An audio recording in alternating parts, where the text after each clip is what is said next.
Ici, nous avons un port désigné, Designed Forwarding. Donc ici, nous avons Route Port.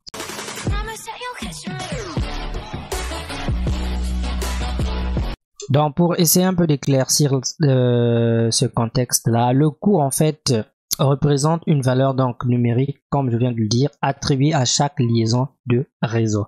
Tout simplement, on peut dire ça. Alors, un lien plus rapide aura un coût plus faible. Ok?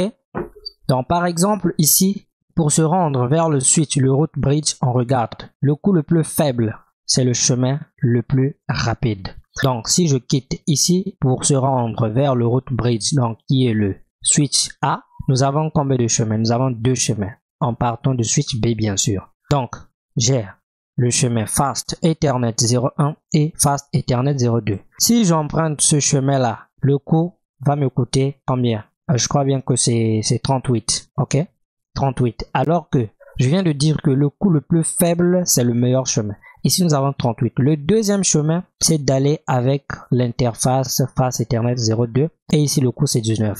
Et je répète que le coût le plus faible, c'est le meilleur chemin. Donc, pour sélectionner le route port, nous devons d'abord trouver le meilleur chemin. Et le meilleur chemin ici, c'est l'interface Fast Ethernet 02. Ok? Avec un coût de 19. Par contre, ici, nous avons un coût de 38. Donc ici, nous avons déjà le route port. Donc j'ai déjà préparé mes petits trucs ici. Donc je vais juste mettre ici route port. Ok. Donc ici, nous avons le route port. Nous avons trouvé le route port sur le switch B. Maintenant, nous passons sur le switch C. C'est le même principe. Donc c'est le meilleur chemin qui l'emporte pour se rendre vers le route bridge. Donc le switch chef dans le process spanning tree. On peut dire ça vulgairement. Ok. Voilà. Donc pour trouver le meilleur chemin, on va appliquer le même principe. Donc nous regardons ici. Quel est le meilleur chemin pour se rendre vers le route bridge en partant bien sûr du switch C? Eh bien, on regarde toujours la valeur du coût. Je regarde ici, le coût c'est 19. Là nous avons 19 plus 19, 38. Le meilleur chemin c'est ici. Donc avec l'interface Fast Ethernet 08. Donc ça c'est le route port. Donc le route port c'est le chemin. Le port, d'accord, le port. C'est le chemin, c'est le port où il y a, comment est-ce que je peux dire ça? C'est le port qui mène vers le route bridge, quoi. D'accord? Ok, le route port, c'est le port où nous avons le chemin qui mène vers le route bridge, le bridge route, on peut dire ça, pour s'expliquer simplement. Donc ici, nous avons trouvé le route port. C'est l'interface Fast Ethernet 02. Ok? Maintenant, pour information, tous les ports du route bridge sont en mode comment est-ce qu'on appelle ça? Forwarding. Étape forwarding. Ok, on avance petit à petit. Donc là, nous avons déjà identifié le route port. Voilà.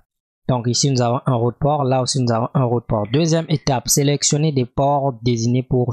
Troisième étape, qu'est-ce que je raconte? Donc là, nous sommes à la troisième étape. Nous allons sélectionner les ports désignés pour chaque segment. Donc si nous avons un segment, ça aussi c'est un segment, ça aussi c'est un segment. Nous allons maintenant sélectionner les ports désignés. Les ports désignés, ce sont lesquels? Donc ce sont des ports où les données vont passer quoi. Ce sont des ports, en d'autres termes, on peut dire en mode forwarding. Donc là, je vais taper par exemple, regardez.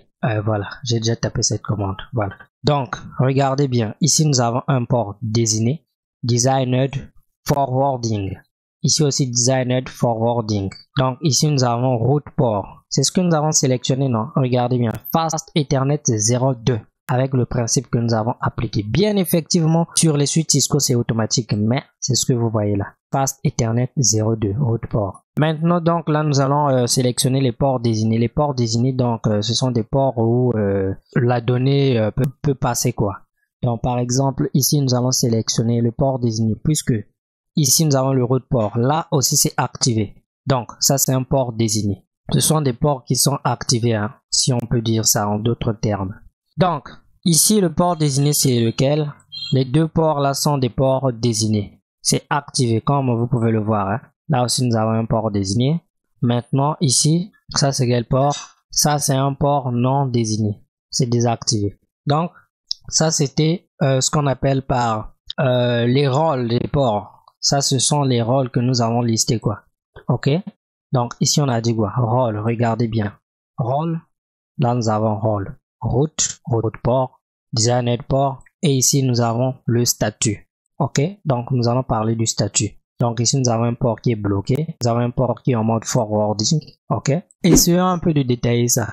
L'état blocking d'abord. L'état blocking, c'est un état où un port est carrément désactivé. C'est le cas de ce port. Donc ici nous avons le port Fast Ethernet 01. Le port est carrément désactivé, donc il ne peut pas faire passer la donnée. La seule chose, je crois, la seule chose qui peut passer, c'est les paquets BPDU, si je ne me trompe pas.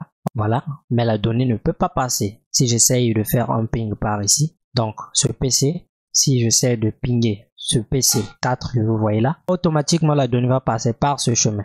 Pourquoi? Parce que ici c'est bloqué, c'est comme ça. Donc ça c'est le port blocking, l'état blocking, voilà. L'état listening et learning, en fait, ce sont des états de transition. Donc, par exemple, si un port était en état blocking et veut passer en état forwarding, d'accord, ce port-là sera obligé de passer par l'état listening et l'état learning. Je crois que chaque état, c'est 15 secondes, un truc comme ça. 15 secondes, 20 secondes. Non, c'est 15 secondes si je ne me trompe pas.